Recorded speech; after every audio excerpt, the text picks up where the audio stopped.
This episode is also brought to you by Shape Connect. For all our business owners and leaders out there seeking to solve challenges, improve operations, and grow faster, we are excited to introduce to you the Shape Connect business software and services matching platform.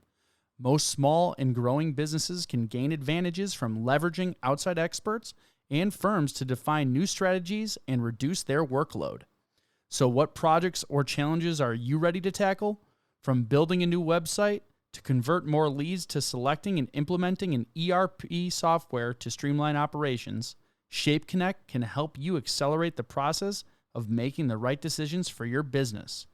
Visit shapeconnect.com to sign up and share your business needs with a strategic advisor today.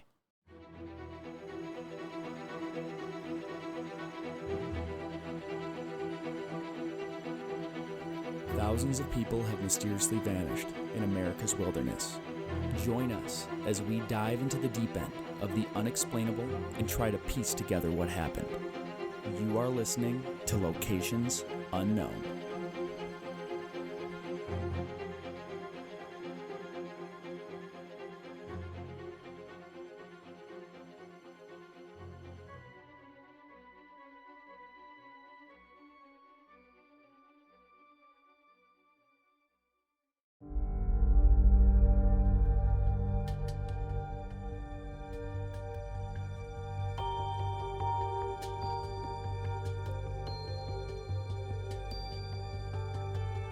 What's up, everybody, and welcome back to another episode of Locations Unknown.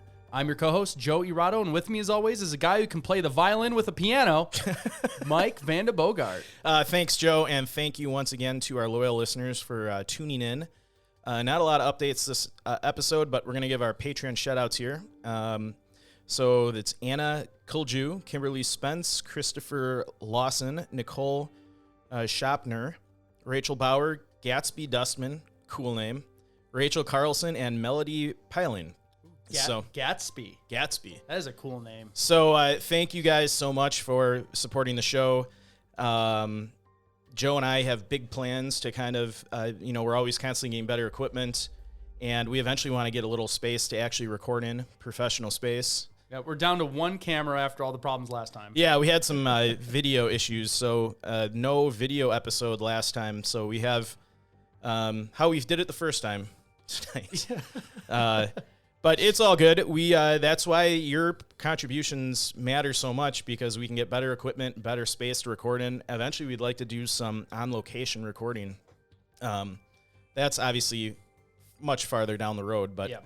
Other than that, we also now have YouTube memberships available on YouTube. So it's similar to Patreon, but the benefits are a little different and the tiers are a little different. But it's another avenue for listeners to help the show out if they don't want to join another platform. Totally get it.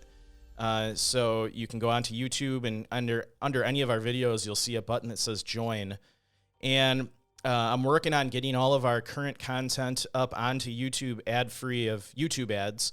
There still may be some in-episode ads from time to time, but also all of our Patreon-only episodes will be available there as well for people who join the YouTube membership program. So, and there's some for the real, wealthy individuals that contribute. There will be like live streams, and if we start getting people in those tiers. So check it out. Finally, this is one of the fun episodes Joe and I like doing. It's not one of our normal episodes. We're going to be talking about historical mysteries. And I just wanted to give a disclaimer ahead of time before people start emailing us and making comments that... They still will, but we now have the disclaimer. So Joe and I are both big history buffs, so this stuff's really cool to us. But because of time, some things were condensed down, and we may have overlooked some details about each of the mysteries, but if we included everything about each one of these, the podcast would be like 3 days long. It'd be like 4 hours per topic. Yeah. And then we could branch off into it's like hardcore history with Dan Carlin. Yeah. And it's obviously like 32 hours long because he gets into the weeds. Yeah. And obviously these things have been well written about for some of them for hundreds or thousands of years. And so, we pulled information from a lot of different sources, and we're kind of going to give our take on on these mysteries and what we think happened. And, if people don't like this episode, I guess, just wait for our next episode. It'll be one of the normal ones. But I like talking about this stuff. Yeah, we get to do whatever we want. Yeah, that's true. So that's all I had. All right, everybody, let's gear up and get out to explore locations unknown.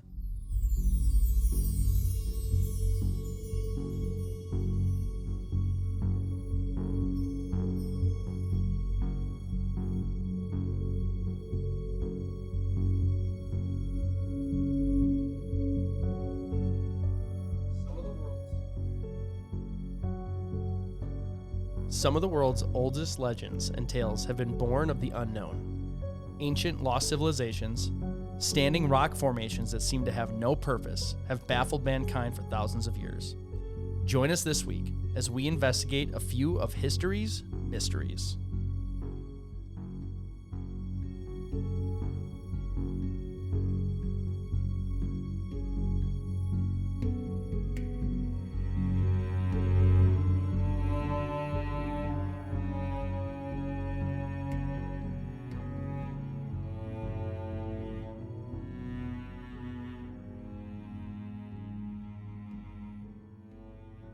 So I missed my mark there, Mike.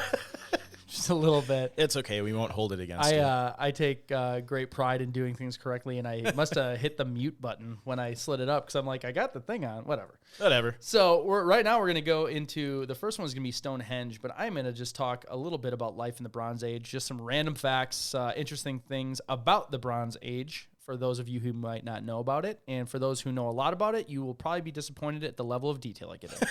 So, iron was discovered during the Bronze Age, which ultimately contributed towards the conclusion of the Bronze Age. Makes sense. It does, because it's better.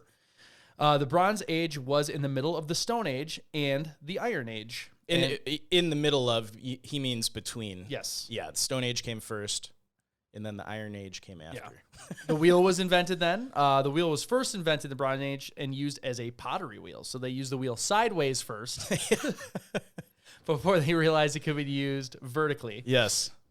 The first form of writings were started as believed to have started in Mesopotamia, which is now modern-day Iraq, in a form of writing called cuneiform. Is that right? Cuneiform? I don't know. I'm sure someone will correct us. Also in Egypt, they started to use a form of writing called hieroglyphs. I know that one. Yes. In the Bronze Age, people mainly traveled by boat. Long wooden boats were used to travel long distances and were brilliant for transporting heavy goods. Tin and copper were mixed together to make bronze. Irrigation was invented during the Bronze Age. People lived in houses that were made of materials like wood and stone. So you're starting to see civilizations really come about with technology. Yep. The average human life expectancy was only 26 years. So we would be like elders. Yeah, like I'm 10 age. years past the, I'm really like making it. Yeah. That like makes so much sense why like reproduction starts at like 12 years old.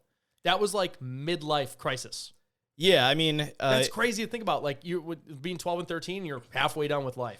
In the Bronze Age, life was so short and brutal that you needed to have offspring, as soon as you could, because you would either be killed by disease, animals, natural disasters, or other people. Yeah, that's wild. Yeah. I'm super into that type of biology, evolutionary biology. Yeah. And that's like fascinating to me. I wonder if like 2,000 years from now, like reproductive will probably like push later in life because we don't need to have babies that earlier. It's like people have babies later into their age. Yeah. We'll be living to like 150 and starting reproductive at like 20. Yeah. Global human population in 2000 BC was around 23 million only, compared to 7.9 billion estimated now. So humans did a really good job of populating. Since then. We're like super efficient at replicating ourselves. Yes. So I'm going to go right into Stonehenge. I'm assuming most people listening have, at a minimum, heard of Stonehenge. They've heard the name at least. Yes. I think that's a fair guess. Yeah, it's a prehistoric monument in Salisbury Plain in Wiltshire, England, which is about 2 miles, or for our English listeners, 3 kilometers west of Amesbury. Archaeologists believe it was constructed from between the periods of 3000 BC and 2000 BC, with the surrounding circular earth and ditch, the surrounding circular earth bank and ditch, which constitute the earliest phase of the monument, have been dated to about 3100 BC. Radiocarbon dating suggests that the first blue stones were raised between 2400 and 2200 BC. Although I did see some reports saying that it could have been as early as 3000 BC, and some sites, and these are reputable sites, state that some people believe construction on Stonehenge started as far back as 5000 BC.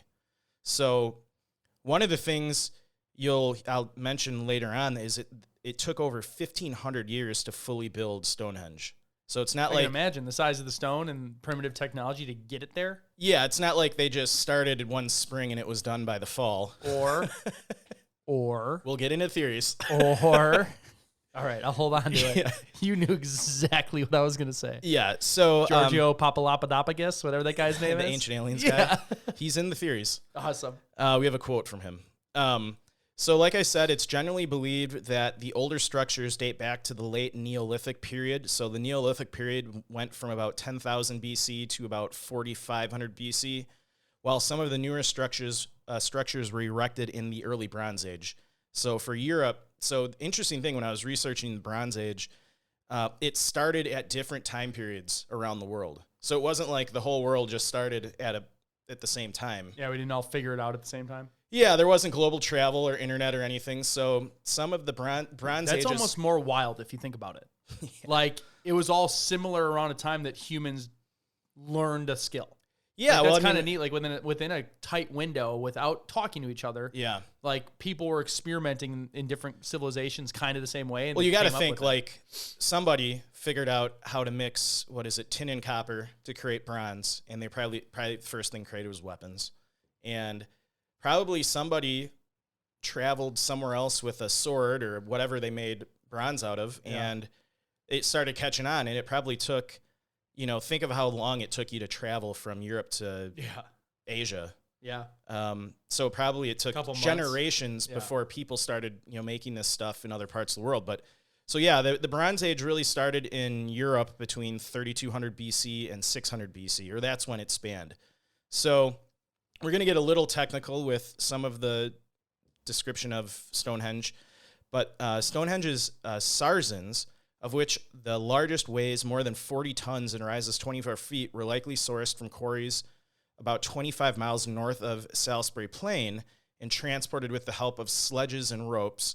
They may have even already been scattered in the immediate vicinity when the monument's Neolithic architects first broke ground there. The smaller bluestones, now this is the thing that blows my mind, is these smaller bluestones, which were still massive, were sourced from Preseli Hills in Wales, which was 200 miles away from Stonehenge. Yeah, so that's insane because, 40 tons and 24 feet in the air. Those are the big ones, yeah. Yeah, but I'm saying, now that's a difficult lift. Yeah, and I believe... Yeah, we have the technology to do it, obviously, but it's going to take a lot of guys, a crane, fuel, all the stuff we're using, modern technology to lift something that big. They did back then when they just had the wheel, kind of. And not even really the wheel. They were using it for pottery. Yeah. They probably saw rocks roll and they're like, that might be helpful. Yeah. And I believe I had it in my notes and I don't know what happened to it, but I believe the smaller bluestones still weighed up to 20 tons. If they weighed 1 ton. Yeah. And they got it from 200 miles away. Yeah. I have theories. I'm not going to say it. Yeah, we'll get to the theories. Obviously, if you've seen pictures of Stonehenge, the ruins are now, the monument is now kind of in ruins, but it does have an orientation towards the sunrise on the summer solstice. So that's interesting that even that far back, they still had a decent, I wouldn't say they were able to track stuff going on in the sky. They still believed that everything basically revolved around the earth at that point. But if you think about it, they see everything going around in a circle. And knowing as little as they did, that makes sense. That's what it looks like is happening. Yeah. Like I said, some researchers estimate that it took our prehistoric ancestors over 1,500 years to fully construct the 100 massive upright stones in Stonehenge, which is, it's kind of crazy to think. 20 generations of a family like worked on moving a rock somewhere. Think of how short of a attention span we have now, where we have things like TikTok and Snapchat that are like 5 seconds long. These people were able to spend 1,500 years doing the same thing. I mean, it's kind of... To be fair, they only live till their 20s. That's true. And if they're the ones hauling the rocks, they probably live till they're like 18. Yeah, I mean, it's... As we know with other ancient structures, especially in Egypt, a lot of times slave labor was used to build these. And yeah, I'm sure that was the case. Based on my understanding of ancient Egypt and other places, they didn't exactly treat the slaves the best. Yeah. Unfortunately. They never do. So obviously Stonehenge is probably, if other than maybe Big Ben, I've never been to England. It's like 80 generations of people. That's a lot. At that rate. Yeah. Of where they're, I said like 18, if they had like died around 18 years of age. Right. That's crazy. Yeah, it's wild. And it's obviously one of the most famous landmarks in the United Kingdom. It's registered as or regarded as a cultural icon in Great Britain. It became legally protected. It became a legally protected scheduled ancient monument in 1882. And then the site became a World Heritage Site in 1986, which kind of shocked it took that long. I mean, I guess. No one was messing with it. I mean, yeah, what could you do? Yeah, I know. 40-ton stones? Yeah. I mean. You're not moving them. No. So Stonehenge is owned by the Crown and managed by the English Heritage. The surrounding land is owned by a national trust. So, what was it used for? Landing site. Landing site. All right, go on. Sorry. Sorry, it just came out. So the actual use of Stonehenge has puzzled people for thousands of years. People have been thinking about what it's been used, probably at least in modern times, probably going back, 2,000 years. And a lot of people have, in modern times, believed that it was a burial ground, or at least it was for 500 years during the first two phases of its construction, from 3000 BC to 2500 BC. And they based this off some evidence they found. So they found charred remains in holes around the site known as the Aubrey holes that once held small standing stones. Analysis of these bones suggested that they were buried during this 500-year period. After 2500 BC, the people who used Stonehenge stopped burying human remains in the stone circle itself and began burying them in ditches. I think it's a pretty understood concept that it was a burial ground, but charred remains in holes. Yeah. Could they have been like rocket exhaust ports that people were in at the wrong time? Yeah. Some of the research goes on to, from studying the remains of those buried at the site, we know that the bodies of the dead were transported from far and wide to be buried at Stonehenge. Some appear to have lived more than 120 miles away from Wales. Carbon dating of the remains suggests that they were cremated off-site, transported to Stonehenge, and buried there around 44 to 5,000 years ago. So think about 120 miles in 5,000 years ago. Most people at that time never even left their village. So this was a pretty big deal to, if a family member died, they have their remains, Yeah, they do a whole pilgrimage to their 120 miles. That's a pretty big deal back then. So evidence to support this theory is dotted all around the landscape. Not if you're flying. Yeah. Okay, I'll try and stop.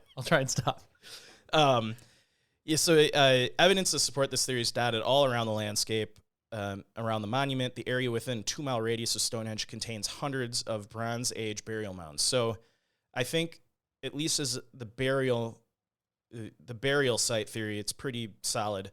However, researchers still struggle with what other purposes Stonehenge might have served, because, like they said, it was only for a short 500-year period that it appeared to be a burial site.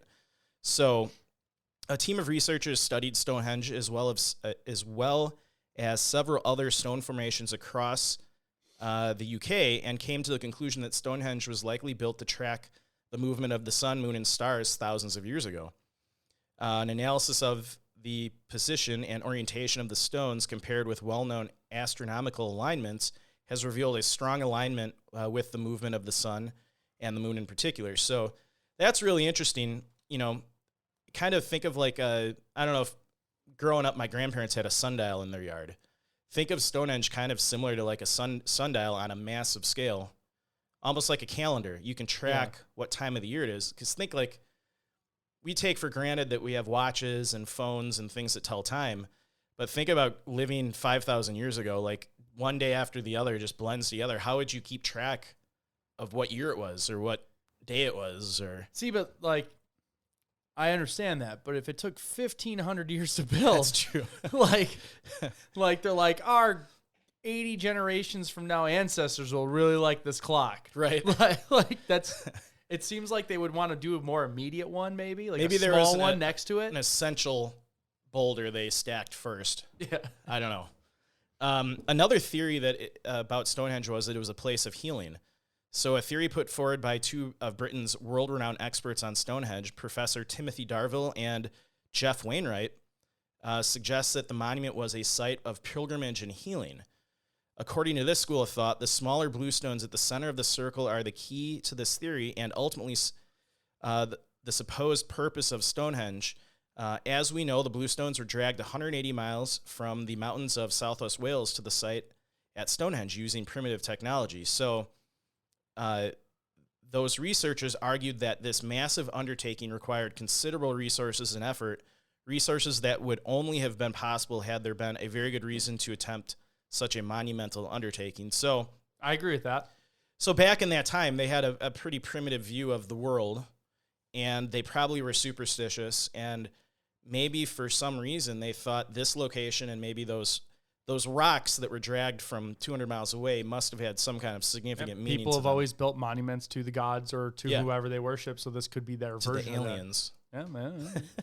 You said it, not me. So, and they go on to say, they argue that it's owed to the supposed magical healing powers of the stones due to their proximity to traditional healing springs. And an interesting thing I found is they said chippings carved out of the bluestone rocks found during digs around the site were used to produce amulets, suggesting the association of the rocks with protective and healing powers, healing properties. And they said this went on into the medieval period, so not that long ago in the span of time. So, it, probably was, I'm guessing if they buried people there, maybe it had some kind of healing purpose too. I mean, that's, like we said, to travel those distances to bury someone or to drag a 40-ton, 20-ton rock, they had to do it for a pretty important reason. Yeah. At least you'd hope so. So the next question we get into it is, who built it? So there's lots of theories out there. And I think there's a TV show that touches on this on Showtime. It's not on anymore. I can't remember the name of it, but I'll look it up while you're going. Okay. So according to 12th century writer Geoffrey of Monmouth, whose tale of King Arthur and the mythical account of English history were considered factual well into the Middle Ages, and he claims that Stonehenge is the handiwork of the wizard Merlin. So the story goes, in the mid-5th century, hundreds of British nobles were slaughtered by the Saxons and buried on Salisbury Plain. Hoping to erect a memorial to his fallen subjects, King Aurelius Ambrosius, probably butchered that, sent an army to Ireland to retrieve a stone circle known as the Giant's Ring, which ancient giants had built from magical African bluestones. The soldiers successfully defeated the Irish but failed to move the stones, so Merlin used his sorcery to spirit them across the sea and arrange them above the mass grave. Legend has it that Ambrosius, the brother of Uther, King Arthur's father, are buried there as well. While many believed this account to be the true story of Stonehenge's creation for centuries, the monument's construction predates Merlin, or at least the real-life figures who are said to have inspired him, by several thousand years. So, a cool story. And what's the show? Operation Stonehenge? No, it was like a real, a drama, about King Arthur. Oh. You know what I'm talking about, I do right? know what you're talking about. I can't think of the name, though. Yep, now I'm going to have to look that one up. So, other theories claim that the Saxons, the Danes, the Romans, the Greeks, or the Egyptians built Stonehenge. In the 17th century, archaeologist John Aubrey made the claim that Stonehenge was the work of the Celtic high priest known as the Druids, a theory widely popularized by the antiquarian, apologize for the pronunciation, William Stuckley, who had unearthed primitive graves at the site. So I've heard of the Druids. There's another TV show about that I can't think of. I'm drawing blanks today on TV shows. Yeah, well, the one you're talking about before is just called Merlin. Yeah, I don't know if it was that one. There's Excalibur, there's King Arthur Legends of the Sword, Knights Round Table, and the next closest one is Monty Python and the Holy Grail. I'll think of it probably after we're done recording. So many modern historians and archaeologists now agree that several distinct tribes of people contributed to Stonehenge, each undertaking a different phase of its construction. Bones, tools, and other artifacts found on the site seem to support this hypothesis. They think the first stage was achieved by Neolithic agrarians who were likely indigenous to the British Isles. Later, it's believed that groups with advanced tools and more communal way of life left their stamp on the site. Some have suggested that they were immigrants from the European continent, but many scientists think they were native Britons descended from the original builders. So I'm imagining in this time it was probably people native to that land that were building this. I don't think it was any of those people. We know. So keep going. So the question that everyone asks, why is Stonehenge so special, and how could it have been built in a time of such primitive people? So that's a good question. Yeah. It's a really good question. So, scientists have done a pretty good job of figuring out when it was built and maybe what it was used for, but people are still to this day puzzled with how they could have built such a massive structure with such primitive technology. You're talking 20, 40-ton rocks transported over hundreds of miles. The wheel had been invented, but a very primitive form of the wheel. It's not like they had big rigs, hauling this stuff. And even in today's world, you'd need a pretty darn big crane to, lift 40 tons. And then to haul that 200 miles, that wouldn't be something, just anybody could do. So even in today's modern world, that would still be a difficult thing to do. So according to long-standing theory, Stonehenge's builders fashioned sledges and rollers out of tree trunks to log bluestones from the Preseli Hills. They then transferred the boulders onto rafts and floated them first along the Welsh coast and then up the River Avon to Salisbury Plain. Alternatively, they may have towed each stone with a fleet of vessels. A more recent hypothesis, A more recent hypothesis have them transporting the bluestones with supersized wicker baskets or a combination of ball bearings, long groove planks, and teams of oxen. Okay. The amount of resources needed to pull that off. Yeah. Over that period of time. So imagine they did these ball bearings, wicker baskets, and oxen. Yeah. Who's feeding the people and the oxen the whole way for 200 miles to pull a rock multiple times? Because it's not just, that's one trip. Yeah. How many are there? There's a handful of them. Yeah. And those are the big ones. Then you have the smaller ones. There was over 100 stones in total. Over 1,500 years. It's it probably took a generation just to move one of those stones 200 miles. It's And who was running this? Was there someone at top of the pile, directing by 40th this? generation, they're like, you know what? Forget this thing. Technology has come a long way since we started moving the rocks. Maybe we should build something else.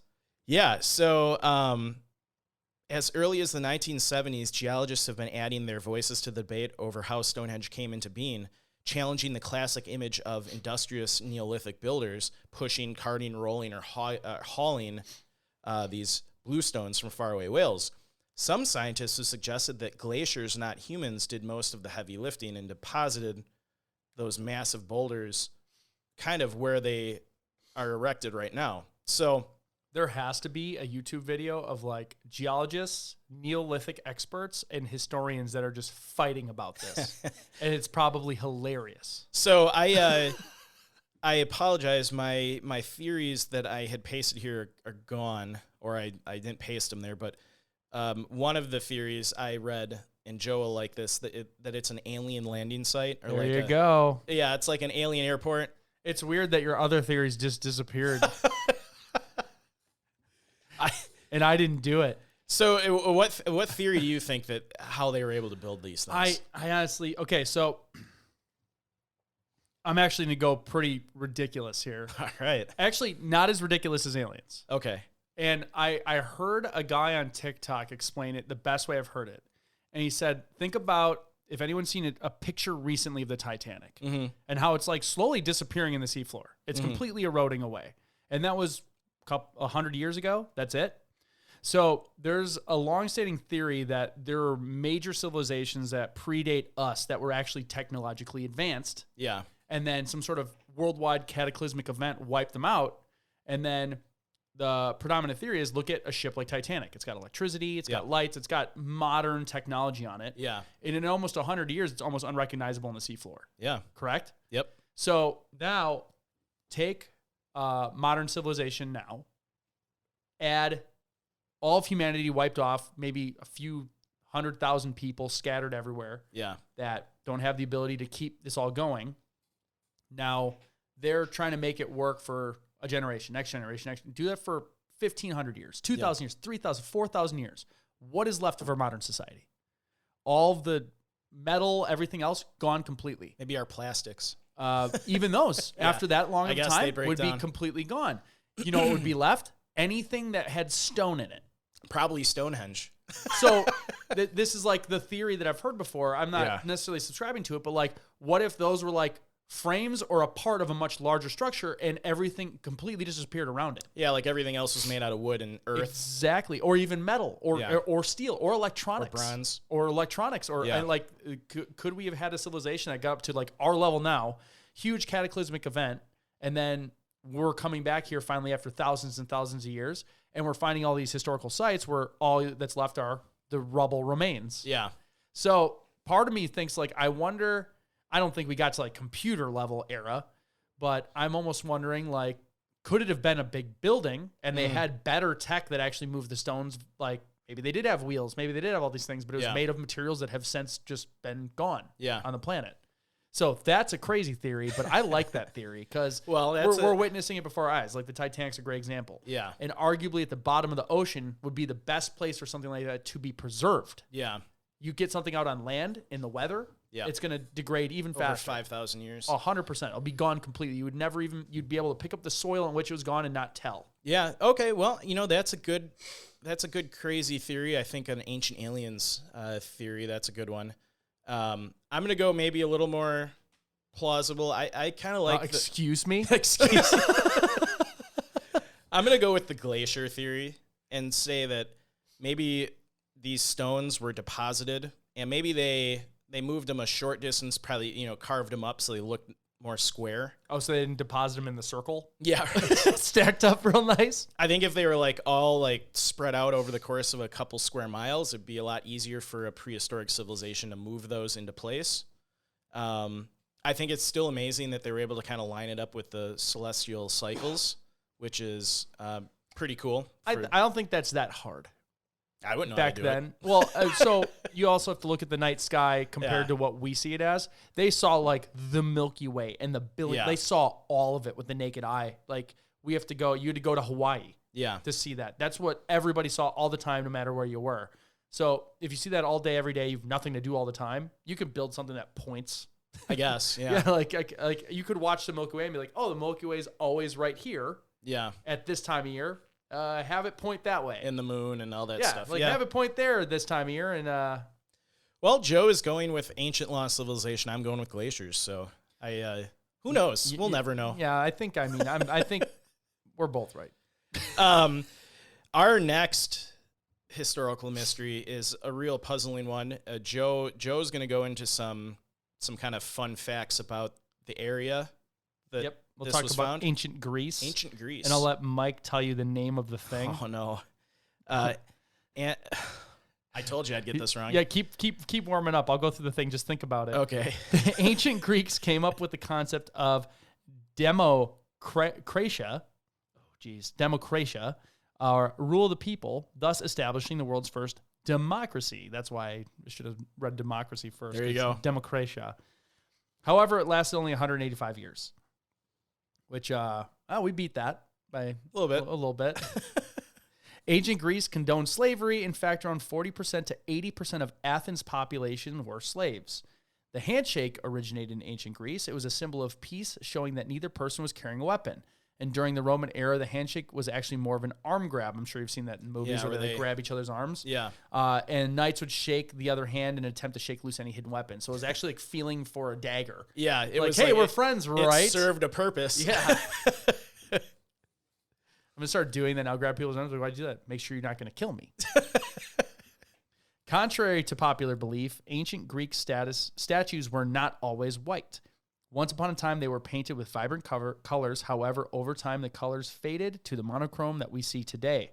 And if you're Joe, they always look white. Yeah, I'm colorblind, so I don't see colors. I see some colors. The ancient Greeks worshipped an unknown god or multiples or is that later in life? I have to go really digging back into school. They didn't get into like the Greek mythology. Yeah, they did. Well, that's what I was going to say. Yeah. Maybe this is early. Another interesting fact in our list of terms, idiot originated in ancient Greece. In ancient Greece, an idiot was essentially a person who didn't participate in political or public arenas. That's hilarious because now we call people who do that idiots. Like if you do get caught up in politics, you're an idiot. Yeah. It's a waste of time and don't do it. That's hilarious. That's come full 180. Yeah. Another interesting fact in our list is that in ancient Greece, the unibrow was a sign of beauty and intelligence. That's another 180 that we've done since ancient Greece. According to the ancient Greeks, eating while lying down with others serving you is a sign of power and luxury. The elite usually practice this custom, and we still do that today. Yeah. You call room service. Joe and I don't. Oh, I do at hotels? Room service? Well, they don't walk in and like feed you grapes while you're laying on the bed. Hotels I go to do. I need to get a better job, I guess. No. They're worse hotels. Oh, yeah. You don't want these people feeding you. Okay. Ancient Greeks used stones as toilet paper. That just sounds painful. Well, I've used leaves hold on. hiking. Hold on. If you find the right stone, like one that's been in a river for a while. Oh, it's real smooth. Like, yeah, I'm not going to say verbs, but like it would go smoothly. Yeah. Probably. Yeah. Okay. I wouldn't be surprised if that same custom is used today to find skipping stones. Yeah. We just don't use it for that purpose anymore. You're anymore. skipping stones with your children. You can tell them. Maybe that's how that started. Should we start a rumor? Skipping stones started with people finding those stones and then doing that, and then they got rid of it in the river, and then it started skipping. Probably. There you go. Discovered here first for ancient Greek experts. So ancient Greeks were highly superstitious. In fact, they held strange superstitions about food as well. Some wouldn't eat fava beans as they thought they contained the souls of the dead. That would be terrifying. Yeah. Probably because of the gas afterwards. Another interesting fact about ancient Greece is that slaves were traded for salt. That gave the rise to the common expression, not worth his salt. Oh. Which I have not. I mean, I've heard that expression. I've heard of the expression. I've never heard anyone use it. I've never heard anyone under the age of like 80 use that expression. Yeah. Agreed. State-induced infanticide in ancient Greece. All newborns in Sparta were shown to a council. These inspectors examined the babies for any physical defects. Subsequently, they abandoned the unfit ones on a nearby hillside. That is represented in that movie 300. Yeah, which usually stuff in movies is not accurate, but knowing a little bit about Sparta, like I can totally see them doing that. Oh, like, yeah. Having like everything be perfect. Think of like an entire country just of like Marines. Yeah. But like, or not even Marines, more like, bloodthirsty, like special forces, like, that, I don't know, what's our most elite fighting force in the I'm US? sure we don't even know. Yeah. It's that one, like some dark budget, like, oh, you were a SEAL? Well, you're the best SEAL. You're retired now. And no one knows you. We're like the classified Navy SEALs. Yeah, like so picture an entire country of those guys. Yeah. So that's a good little kind of fun facts of Greece. All right, so what's the thing we're talking about, Mike? So this thing we're talking about is a device, and it's called the Antikythera Boom! You got Mechanism. it. You got I it. got it. It's like Mike Tyson saying Antikythera. Antikythera.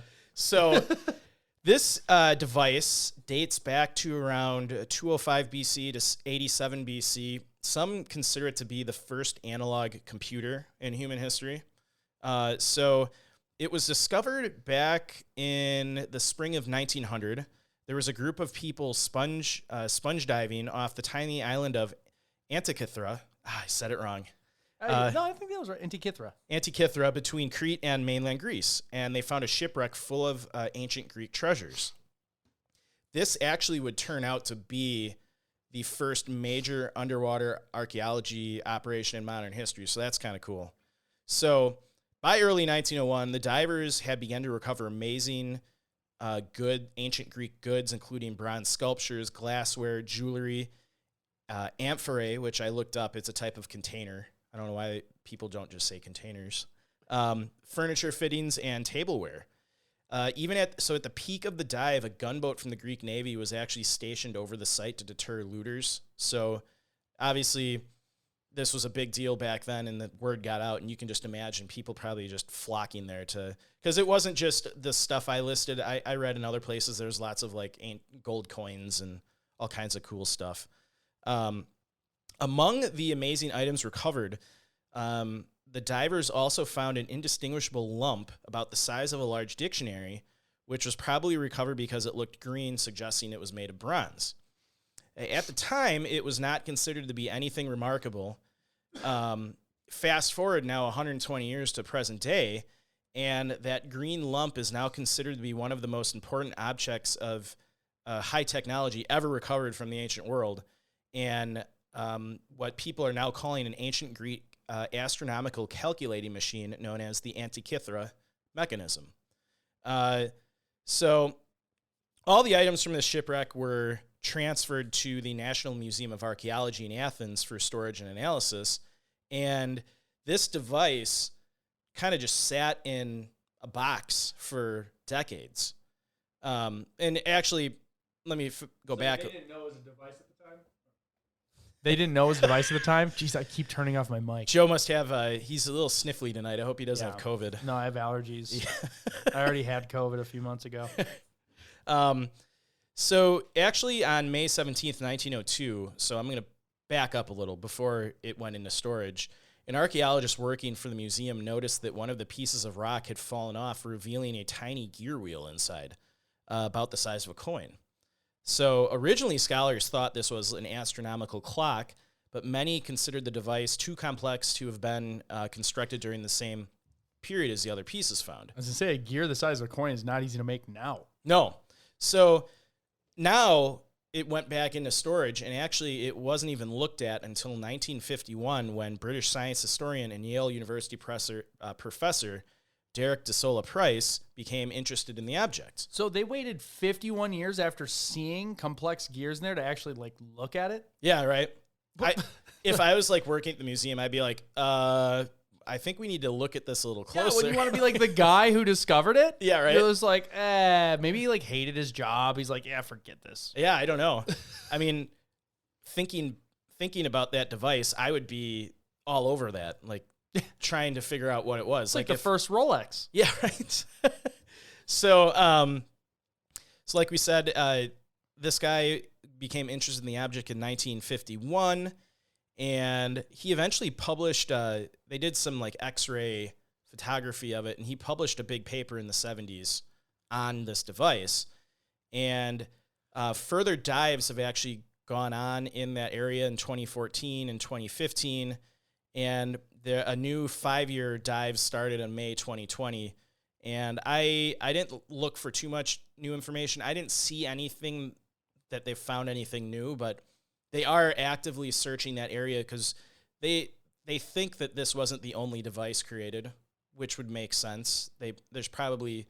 So looking for like more of the exact same thing in the same area. Or pieces, because this device came up incomplete. So... Oh, okay. Yeah. So, big question. What did they use this thing for? Because it's a pretty complex device to be made in 200 BC. Think about life back then. Well, if they were a complex civilization and somehow it was like mummified in a specific way that it didn't rot away. Right. So over the years, several investigations have tried to figure out what this device was used for. Some argue that it was an astrolabe? Yeah. Yeah, for tracking the stars or a navigation device. But most theories proved to be wrong, and they just didn't add up. The first real theory that came out on this device came from a German guy named Albert Rehm in 1905. He read inscriptions on the mechanism concerning the risings and settings of the stars as viewed from Earth, and he found a key astronomical cycle, 19-year, 70-year cycles of the moon, and a 220 months eclipse cycle. So the thing actually had kind of instructions on how to use it written on it that was tracking the cycles of the moon and the sun and the eclipses, which is pretty cool. That just sounds like an astrolabe. Yeah. Like that's what it is. This thing gets a lot cooler though. It actually, Yeah. It tracked. I'll get into it in a second. Okay. I'm just looking at pictures of it against like modern day astrolabes, and they're pretty similar. I mean, in reality, it's kind of like a big wind up clock. Yeah. But for 200 BC, that's pretty impressive. So this guy went on to make a radical suggestion that the device was an astronomical calculating machine. He had the groundbreaking idea that it contained these gearing devices mounted on other gears, a level of sophistication seemingly incredible for ancient Greece. In addition, he proposed that all 5 planets known in the ancient world, which were Mercury, Venus, Mars, Jupiter, and Saturn, were displayed in a ring system on the front of the mechanism. So fast forward to 1971 now. We're going back to that British historian Price. Like I said, they made X-ray and gamma ray images of the 82 fragments and published an extensive 70-page paper on their findings called Gears from the Gods in 1974. And that actually sounds like an interesting book. I may try and find it somewhere to rent or to read. Today, only a third of the original mechanism survives, split into 82 fragments designated by letters A to G and numbers 1 to 75. From the X-rays, Price made a crucial discovery that the 19-year cycle of the moon identified by Rehm in the inscriptions on the mechanism could be calculated using its gearings. So even though Price made this great progress, he also got a lot wrong, and he only made unresolved suggestions about the planets. When he died in 1983, another guy named Michael Wright kind of took up the baton and kept analyzing this device. While Price had discovered how some of the sun and moon systems worked, it was Wright who set about reconstructing the gearing and a display for the planets. So Wright wanted to get, and I think they have made a full reconstruction of it based on the pictures I saw. Yeah, I'm looking at like schematics. I think they took the X-rays and like somebody made a Lego one that was in Wired magazine. That's pretty cool. What, Lego Technic or whatever. Yeah. They built a whole thing that like mirrored the X-ray plans. So a lot of the things I read too, I think it's helpful to know about before we go on just how Greeks looked at space at that time.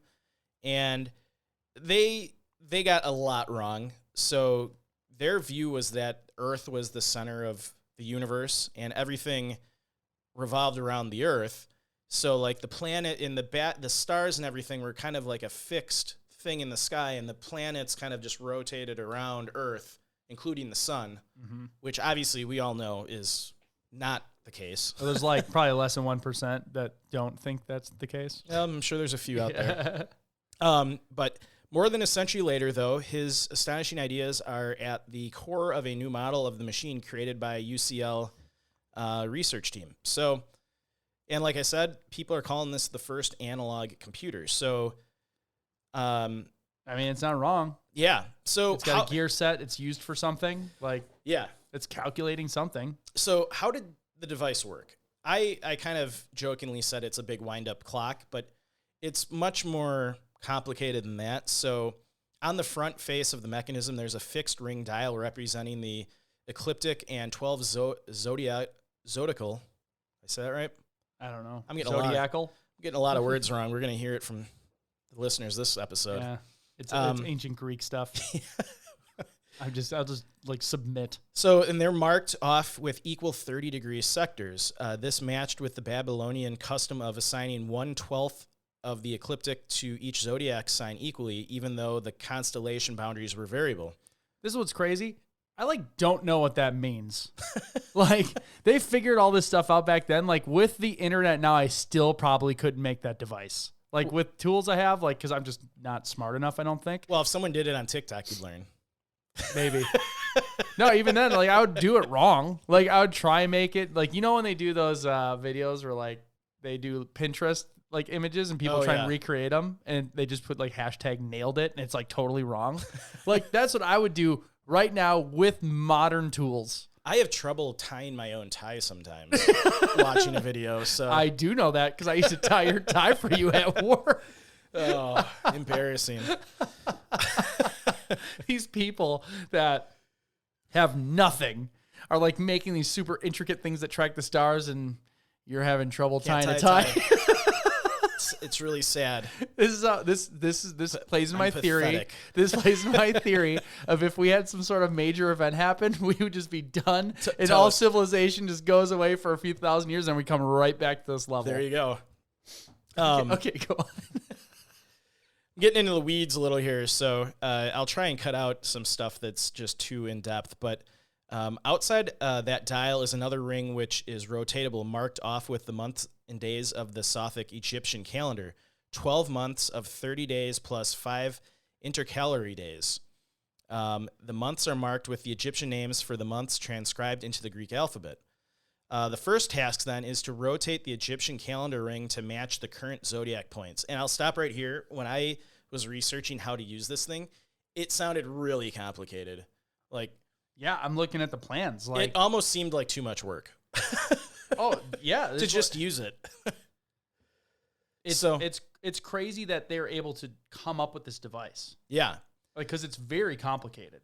Yeah, so like we said, the first task then is to rotate the Egyptian calendar ring to match the current zodiac points. The Egyptian calendar ignored leap days, so it advanced through a full zodiac sign in about 120 years.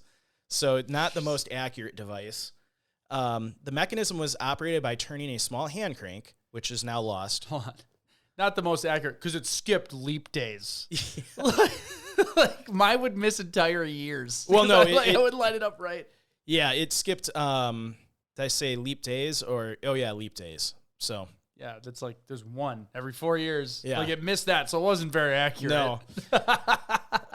But it caught back up in 120 years. There you go. So the mechanism, like I said, was operated by turning a small hand crank, which is now lost, which was linked via a crown gear to the largest gear. The 4 spocked gear visible on the front of the fragment A. Spoked. Oh, jeez. You're over complicating normal words I know. now because you're stuck in ancient Greece. It's late today. I'm tired. I'm so tired. So tired. I can't tie a tie. I can't build an Antikythera device. I'm useless. So this moved the date pointer on the front of the dial, which would be set to the correct Egyptian calendar day. The year on this device is not selectable, so it is necessary to know the year currently set, or by looking up the cycles indicated by the various calendar cycle indicators on the back in the Babylonian tables for the day. So it had it had a user's manual? It did, yeah. It basically had a user's manual on the back. So this is awesome. Yeah, so I did not know about this thing. Really? I did not. I might have seen it in passing, but I'm totally gonna binge YouTube videos. It was on an Ancient Aliens episode. Oh, I haven't had normal cable in so long. That's my problem. It's because you're spending too much money on people feeding you in hotels. Yeah. Yep. But it's worth it. Yeah. So the crank moves the date pointer about 78 days per full rotation. So hitting a particular day on the dial would be easily possible if the mechanism were in good working condition.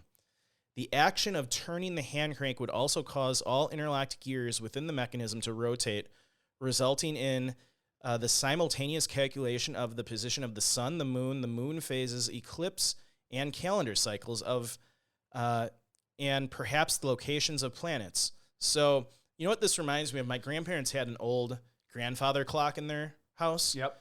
And it used to track not only time, but it had like a moon cycle. Yeah, the moon phases. The too. moon phases, Uh-huh. and it tracked something else.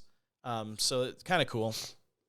So if you're an operator of this device, you got a lot of work cut out for you. It sounds very complicated. So the operator also had to be aware of the positions of the spiral dial pointers on the two large dials in the back. The pointer had a follower that tracked the spiral incisions in the metal as the dials incorporated 4 or 5 full rotations of the pointers. When a pointer reached the terminal month location at either end of the spiral, the pointer's follower had to be manually moved to the other end of the spiral before proceeding further. Now, on the rear face of the device, in July 2008, scientists reported new findings in the journal Nature showing that the mechanism not only tracked the Metonic calendar and predicted solar eclipses, but also calculated the timing of several athletic games, including the ancient Olympic Games. So that's kind of cool. Oh, so they plan the games around certain times Probably, from yeah. the device. But then the device, technically told you when the next game was going to be. Yeah, I'm curious if there were like a bunch of these or if this was like a really important one that was made. Well, they assume there were more than one made, and they just haven't found any other devices. So on the back of the mechanism, there are 5 dials, the 2 large displays, the Metonic and the Saros, and 3 smaller indicators, the so-called Olympiad dial, which has recently been renamed to the Games dial, as it did not track Olympiad years. The 4-year cycle it tracks most closely is the Haliad.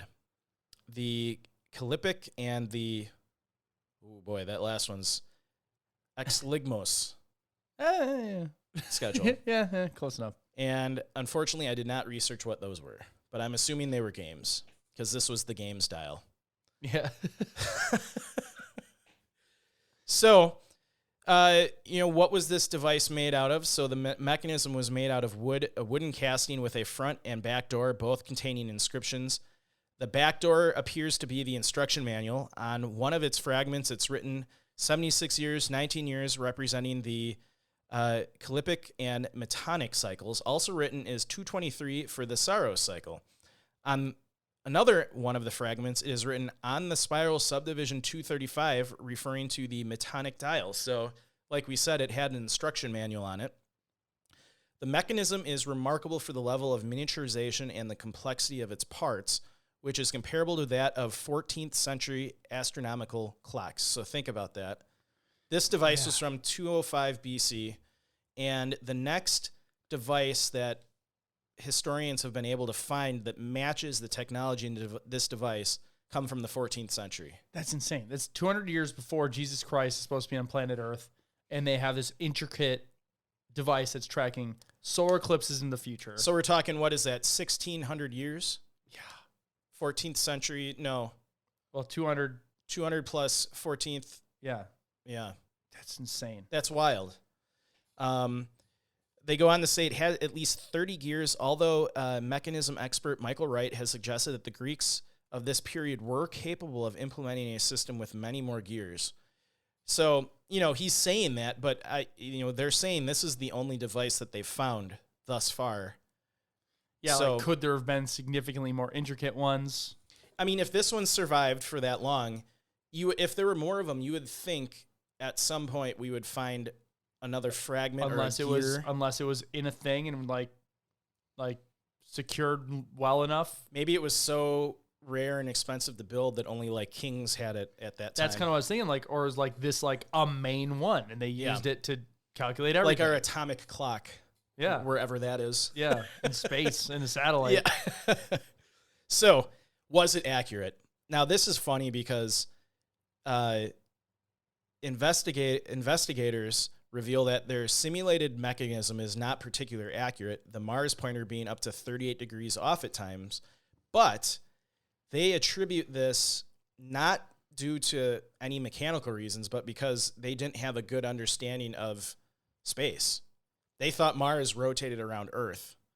And like we said, they didn't have any ideas of leap years or leap days or any of that kind of stuff. Yeah, they weren't tracking that long of a duration. So, from what I read, if they would have had a better understanding of how things worked in space, this device probably would have been very accurate based on how meticulous they were with their gears and...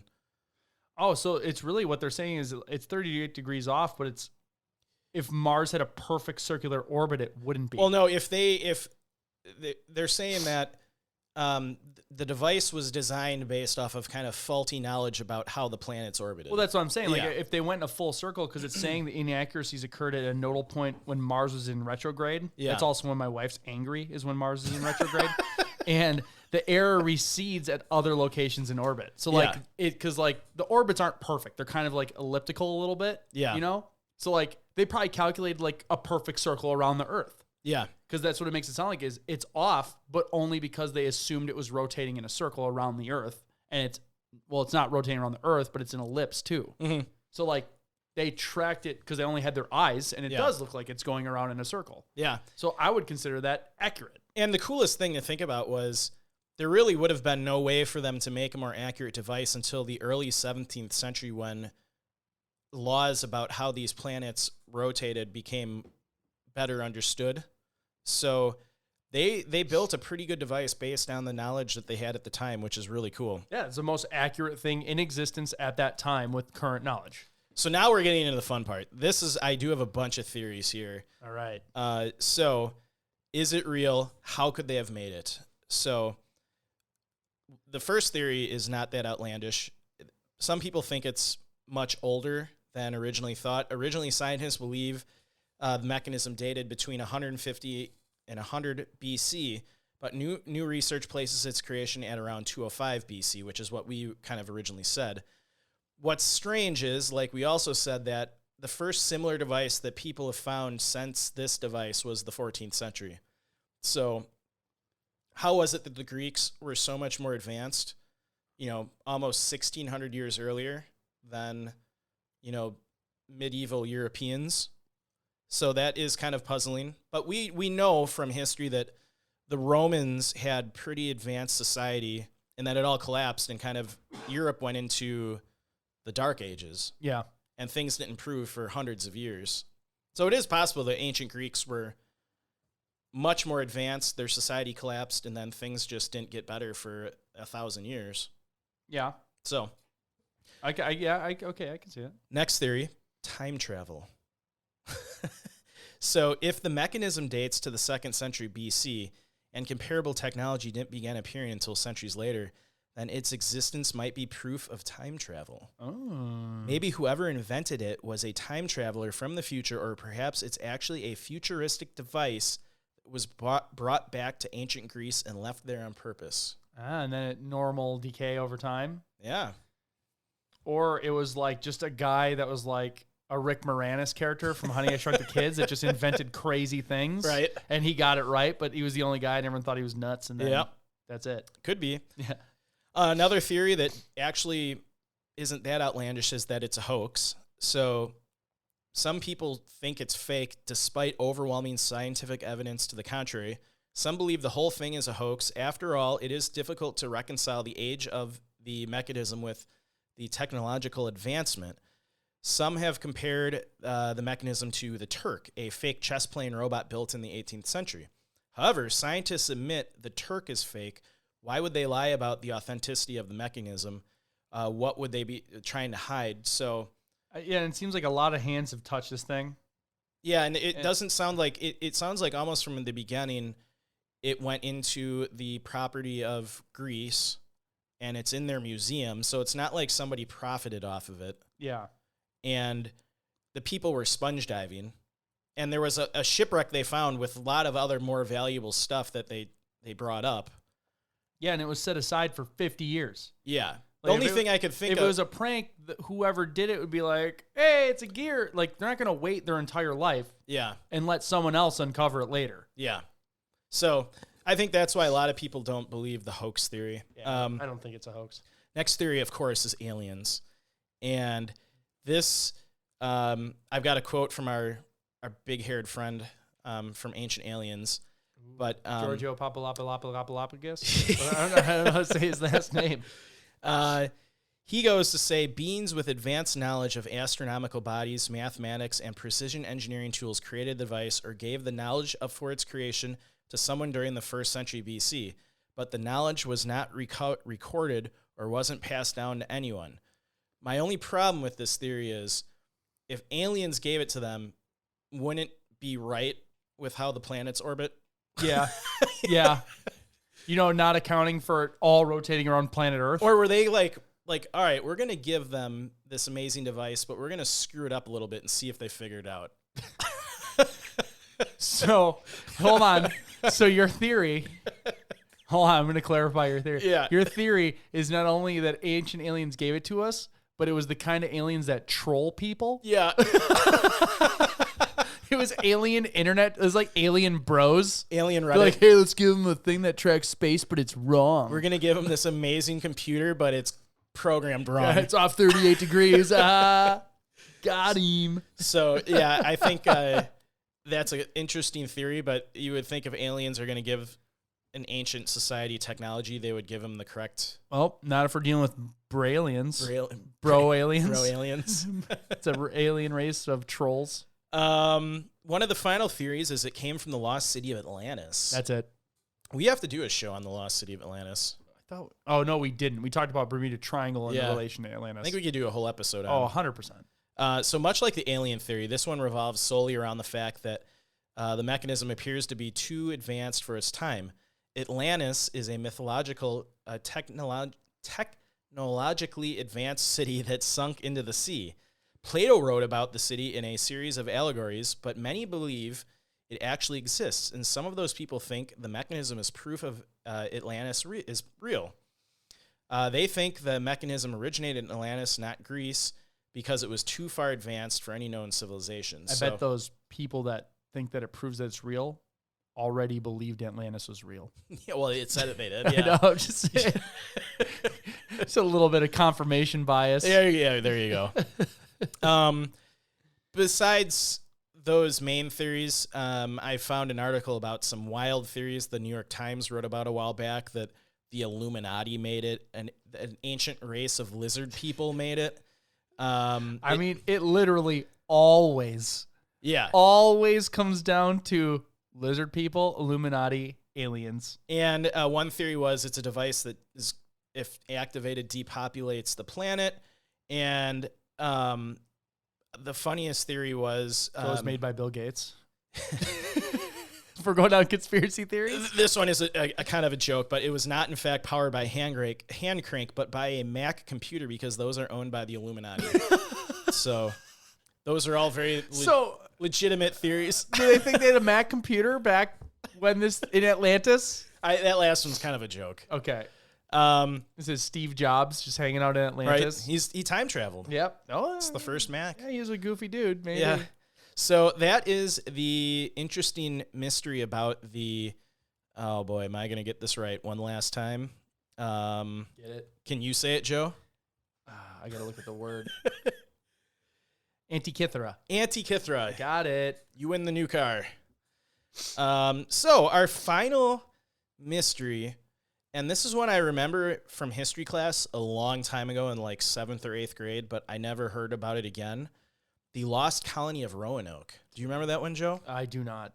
So I remember this was kind of, it obviously happened in 1585 in the U.S., off the eastern coast of North America. So in 1587, a small colony was found on an island off the eastern coast of North America. The settlement would have been the first permanent English colony in the New World had the settlers not disappeared to unknown circumstances. So, in the settlement's difficult founding year, its mayor, John White, left for England to request resources and manpower. He returned 3 years later to only find the settlement empty. His wife, child, grandchild, the first English child born in America's, vanished. The word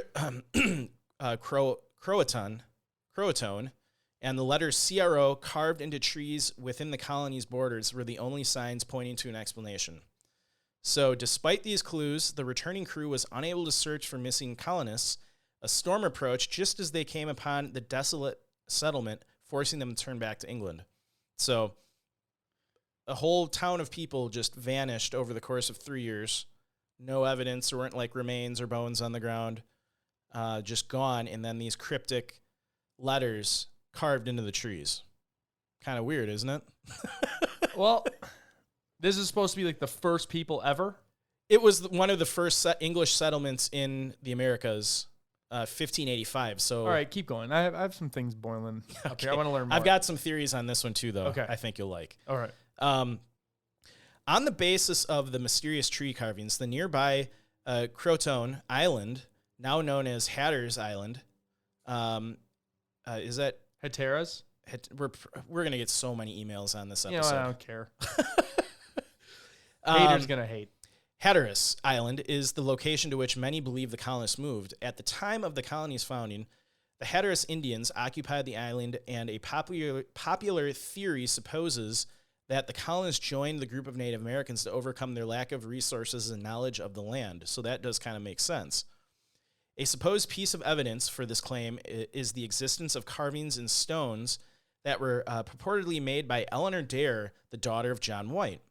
These stones, often called the Dare Stones, contain written stories that tell the fates of the colonists and personal anecdotes from Dare to her father. Though they are largely believed to be a hoax and forgery, there are some academics who believe that at least one of the stories may be authentic. Since 1998, the Croton Project has researched the provided archaeological evidence to back up the theory that colonists moved to be with, or at least interacted with, the native tribe on the other island. So that seems like a pretty plausible theory. That's kind of what I was thinking. Is like, they're 3 years. Yeah. They probably just left. Like, that's kind of how I looked at it. These people are fresh from England into a wide open wilderness. Yes. And yeah, they already were having a rough year. Hold on. We're gonna learn how to pronounce Hatteras from Google. Ready? We're gonna try this. This might be a new thing we do when we don't know a word. Okay. Hatteras.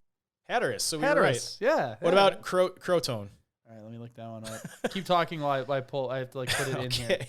So artifacts and objects found within Croton villages that only English settlers had owned or had made at the time have solidified the connection between the theory that they blended in with the Native American tribe. All right, ready? Yes. Croatoan. Croatoan. Dang, I was wrong. Croatoan. We have like the most powerful tool ever right now that we've never tapped into. That's true. I like just hit me. I'm like, why don't I do pronunciation on Google? Because they always do it. We normally don't have this many hard words to pronounce. This has been brutal. We're going to get... That's why I'm glad you were reading it. I know. We're going to get so many emails from people upset that we've said these things wrong. So... Oh, well. They'll just make it onto... Sometimes that makes you build the listener base because they're so mad they're going to keep coming back to get us for more. If any of you are really mad about our pronunciation of words tonight, you can always call our phone number and leave a voicemail. Yes. Yes. The more angry you are, the better the chance you'll get on an episode when we do a fan voicemail episode. So just keep that in mind. So despite the evidence and many other theories, it's likely that no definitive answer to the mystery of the colonists' disappearance will ever be found. So now I have some wild theories out there about what happened to them. All right. I'm ready. Obviously, the first one we kind of touched on is the colonists were absorbed into the local Indian populations or captured as slaves. I think that's the most logical. Most logical. I mean, the second one, the colonists were killed by Native Americans. Obviously, we all know the... I feel like they'd find the remains, though. I think the part where they said they couldn't find any remains, like they picked up and left with everything. I mean, it's not a secret that early settlers and Native Americans were not friends, mainly because the settlers were, like coming to their land. Taking their land. Yeah, taking all their stuff. Yeah, and giving them smallpox blankets and... So I don't blame them for hating. That would piss me off too. The early settlers. Yeah. So, maybe the Native Americans, killed them and then took their bodies away. Oh, okay. I can see that. And then after a few years, like any of like the stuff that may have been left behind. Another theory is cannibalism. So, they were either victims of local cannibals or had to resort to cannibalism. And this theory does have a little ground to stand on because in 1609, in the settlement of Jonestown, Virginia, the colony had to resort to cannibalism to stay alive. So it is possible that the people of Roanoke had to as well. The settlers could have been hungry enough to see a cannibalism as a viable option. So that doesn't, I mean... that's happening right now in North Korea. So, like, it doesn't matter if it's modern times, whatever. If people are pushed to the edge, they'll do crazy things. Just to stay alive. I could see that. What about that? Remember the Chilean soccer team that went down in the Andes? They made a movie about it. Oh, yes. Alive. Yes. They resorted to cannibalism. Yeah. To stay alive. I think, people, when pushed up, backed into a corner. Yeah. So I think, crazy I think things. that theory is not outrageous. Disease. So the Roanoke colonists could have encountered a New World disease that they had no immunity to fight. The theory goes that the colonists could have caught the good old-fashioned plague, which still went around those days, that presented symptoms of delirium, paranoia, and madness. Considering the reports from Native American tribes in the area of internal warfare in the Roanoke settlement before everyone disappeared, this does seem like a possible theory. The healthy could have wanted to get rid of those who were sick because they were afraid of getting sick themselves. Yeah, they usually burn the bodies or do something like that. Yeah, this could have easily escalated into a violent situation. Once the disease hit, the healthy population could have sectioned off into smaller groups and left the colony, leaving the sick to die. So I think disease is another pretty possible theory, especially back then. Yeah, and I believe that people do fight when they take sides on disease. Yes. Yes. That's all we'll say.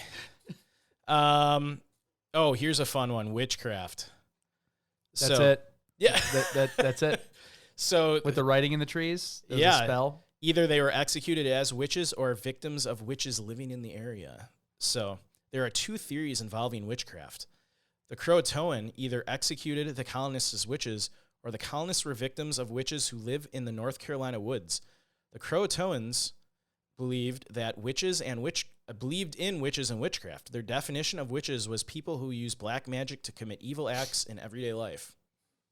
While there is no evidence that the Croatoan executed witches, or that the Croatoan accused the people of Roanoke of witchcraft, they were known for condemning dangerous outsiders. They easily could have blamed the people of Roanoke for spreading disease to the Croatoan, who had no immunity. The Croatoans and other Native American tribes tell legends of witches who live in North Carolina woods who use black magic to hunt other people, or hurt other people. There's also a story of people of Roanoke became the victims of these witches when they left the island, and that is why they never heard from them again. So I never thought about that with sickness totally being misconstrued as like witchcraft. Like if you come near somebody and all of a sudden you get sick, yeah, you could be like, oh, they cast a spell on me because people just didn't know about bacteria or viruses or anything like that. Yeah, I could like see that being a viable. Totally. Like, I always thought it was like, oh, people just accuse people they didn't like, but like I could see a primitive human that doesn't understand science or anything yet being like, they touched me and now I'm sick. Like, now I have leprosy. Yeah, exactly. Like, or I have the plague now and they were by me. Like it was that person. Yeah. So obviously that is a very plausible theory. Now here's the final theories. There's a couple kind of nested in here. So supernatural or religious. So Native Americans believe in the Native Americans of this area believe in a wild spirit in the form of a beast called the Wendigo. When people resort to Wendigo. I love it. This is the best thing ever. I can't believe it took us this long. We got live correction of how do they say it again? Oh, just give me a second. I know what it is, but I want the computer to say it. Oh, I'll slow it down for you. Look at this. Wendigo. Wendigo. There we go. There you go. Actually, we couldn't have done this, so I got this cool board because the computer plugs into it. That's true. So when people resort to eating human flesh, as in the case of cannibalism, their bodies are taken over by a Wendigo. If the people of Roanoke resorted to cannibalism, then according to this belief, they are still alive roaming the woods of North Carolina in the form of Wendigos. And I think, this has come up in our research for urban legend episodes, and I remember one we did about people in the woods that were cannibals. Yeah. That caller. Yes. What's her name called in? Yeah. I don't know if she's the cannibals. Yeah. I don't think she used that name though. No. I feel like I would have remembered that name. Yeah. But she totally talked about people in the woods that were cannibals. Yeah. So there you go. The Croatoan belief system includes a spirit on the island that had the power to absorb humans into the landscape, kind of similar to that rock thing we talked about. Yeah, that like totally was the thing that happened to that lady. Yeah. And no one provided a better theory. No. It was totally the rock creatures. Yes. If the spirit was offended or angered, it would turn people into trees, animals, stones, or other part of the land. If the colonists were exploiting the resources or abusing the land, it could have angered the spirit. This means that the people of Roanoke didn't disappear at all. They were just absorbed into the land. So, Well, that makes sense. As to why they went back and nobody was there. yeah. And then the final theory, the Croatoan also believe in the reptilian devil of the woods, an evil spirit that could attach itself to people. The spirit made people violent, greedy, and paranoid. The Croatoan believed that the reptilian spirit had possessed the settlers once they started to turn on each other after the mayor left for England to retrieve more supplies. That seems like it could totally be an illness that swept through the colony. Some kind of disease that made made and them they crazy. blamed it on a devil reptile. Or a devil reptile. Got him. Like a devil reptile spread the disease? So that is all I had on the disappearance of the Roanoke colonists. I can't believe I didn't know about this. I really like early American history. And When I read this, I remember hearing about it in history class a long, long time ago, like briefly. Like they it was probably just a skip it footnote. because it doesn't have a real answer and they don't want to get kids distracted with reptilian devils Well- and actually learn other things. Yeah, they don't go into that much detail, but I do remember briefly reading about it, but I haven't seen anything. I mean, I've heard of Stonehenge, the first analog computer. I've heard the name on Ancient Aliens, but I didn't really know what it was before this. Yeah, I feel like that's the most detail I've ever gotten on that thing, but I feel like I've seen it Yeah, like before and just didn't know what it was. yeah. So I hope, Joe and I love talking about this stuff. We're going to get some angry emails about our pronunciation, but We got a new pronunciation machine. we do. Yeah, that's pretty nice. So yeah, hopefully, we like to switch things up every once in a while. It gets we can get down talking about people that go missing and never get found. Yeah, these are fun. I think there's a subset of our group that likes these, and if you don't, you can skip this one. Yeah. And then we just do them once in a while. It's not like every episode. Yeah. So like we said in the beginning of the episode, we've got a new YouTube membership program. You can join that. We also are on Patreon. Joe and I are going to really make an effort to be more active on Patreon. It's a busy time right now. And I think I'm starting to realize why we took 3 months off. yeah. Because during that time, we'd kind of gather more stuff, but we'll just keep powering through it. Yeah. So, things should get a little better for us coming up here. Yeah, winter makes us stay inside. Yeah, it gets cold out. We got a lot of cool swag that you guys can buy. We've got hats and keychains and stickers and all kinds of stuff. We're going to be adding more things on there. Hopefully some shirts. Yeah, I just test ran some, and they were terrible. Oh, really? I got a deal on our site, and it was like $9, so I'm like, I got two. I saw that too. Yeah, they were super faded. It was crap. Yeah. So like, I tried, but we'll try some other places, but because I want to get some cool shirts. Yeah.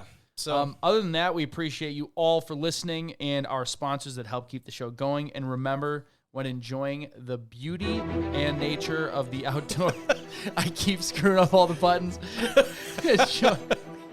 Enjoying the beauty of nature, whether backpacking, camping, or just taking a walk, always remember to leave no trace. Thanks, and we will see you all next time if I can figure this out.